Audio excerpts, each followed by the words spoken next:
Do you find yourself feeling stressed out when you're studying for an important exam or when you're practicing repeatedly in front of a mirror before a presentation? It's perfectly normal to feel stressed out or anxious every now and then. Unfortunately, for some of us, our anxiety can get so out of hand that we feel this way constantly. That chronic feeling of anxiousness and fear is the marking of an anxiety disorder. Before we begin, we'd like to make a short disclaimer. Please don't use this video to self-diagnose. If you can relate to most of the signs, we do advise you to go to a qualified medical health professional for proper diagnosis. With that being said, Psych2Go presents to you the 7 types of anxiety disorders. 1. Generalized anxiety disorder, also known as GAD. It's the most common among anxiety disorders to be diagnosed. People with GAD suffer from intense and persistent worry. A GAD sufferer can worry or feel anxious about a number of events, ranging from school or work to their family life at home. This anxiety is associated with at least 3 of these symptoms: restlessness, fatigue, difficulty concentrating, irritability, muscle tension, insomnia, or difficulty falling asleep.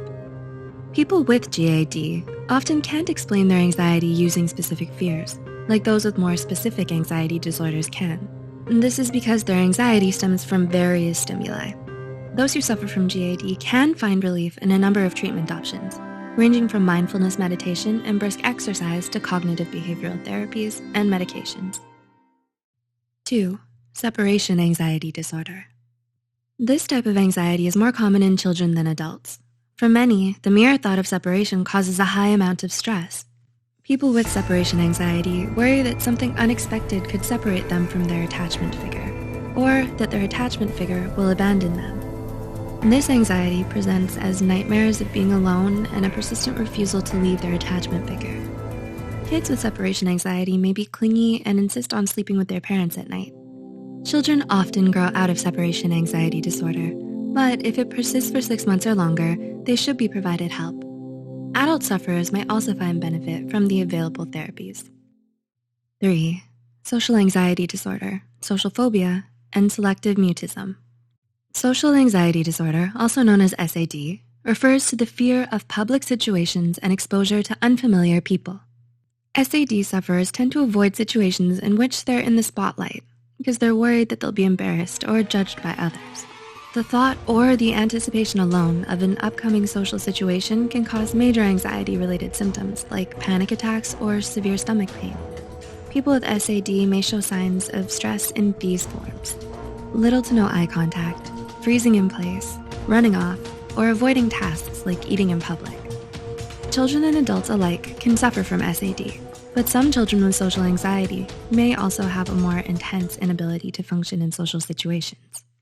Selective mutism is a type of social anxiety in which a child is unable to speak in social situations, despite being able to speak normally otherwise. Oftentimes, this problem arises at school or in the presence of strangers.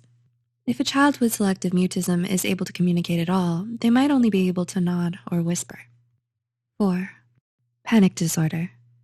It becomes a disorder when an individual experiences panic attacks multiple times in their lifetime. Panic attacks are intense bursts of fear followed by a range of physical symptoms. These include at least 4 of the following: cold sweats, muscle stiffness or trembling, hyperventilation, which is fast, shallow breathing, lightheadedness, numbness, or the fear of death and or insanity. The fear afterward of another panic attack sometimes actually provokes more panic attacks. More often than not, panic attacks are had in combination with other anxiety disorders. Therapy, along with medications, can help in handling panic disorder. 5. Agoraphobia. Does your local train station seem intimidating? Do you feel faint in a crowded place? Agoraphobia is the fear of public places.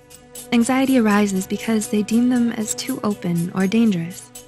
It's triggered by fears like becoming a victim of crime or of contracting a disease or illness. Its sufferers coop themselves up in their homes where they're comfortable and familiar with their environment. Agoraphobes often become overdependent on other people to compensate for their inability to cope in public. Agoraphobia can develop at any age and can be extremely debilitating. Exposure therapy works effectively against agoraphobia in conjunction with medication. 6. Specific phobia.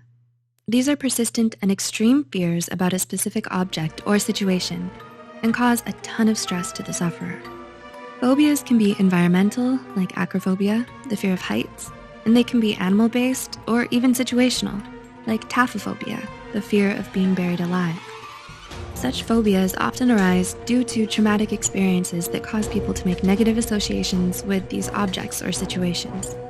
Someone who was clawed in the face by a cat in their childhood might have an avid fear of cats in their adulthood. In cases where exposure therapy may not be safe or applicable, cognitive behavioral therapy can be effective in changing a person's negative association to their feared object or situation. 7. Obsessive compulsive disorder, OCD, and post-traumatic stress disorder, PTSD. Yes, OCD and PTSD were categorized by many psychiatrists as disorders to be grouped with the aforementioned anxiety disorders. Recently, there have been new findings about these disorders that deem them both unique enough to be in categories of their own.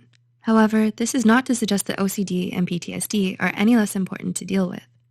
The common thread that groups disorders like GAD, SAD, panic disorder, and phobias together is that sufferers of these anxiety disorders experience future-oriented fear. OCD differs in that though there is anxiety felt in the sufferer's obsession, they are able to find temporary relief in their ritualistic compulsions. Unfortunately, for OCD sufferers, this means a life of cyclical ritualism that can affect daily living. Those who suffer from PTSD may suffer anxiety-like symptoms similar to GAD or even panic disorder. But PTSD is unique in that it's past-oriented. The sufferer suffers flashbacks that bring them back to the event of their traumatization. If you're diagnosed with anxiety disorder, it's okay. Millions of people around the world understand what it's like to suffer from an anxiety disorder, so you're not alone. Understand that every single one of these anxiety types is often treatable and manageable. Also, if you know someone who may benefit from online counseling, we've partnered up with BetterHelp, an affordable online counseling platform that you can utilize. They're constantly striving to improve their services and terms and conditions. The link will be in the description box. Did you find this video helpful? If so, remember to share this video with those you think might benefit from it. As always, thanks for watching.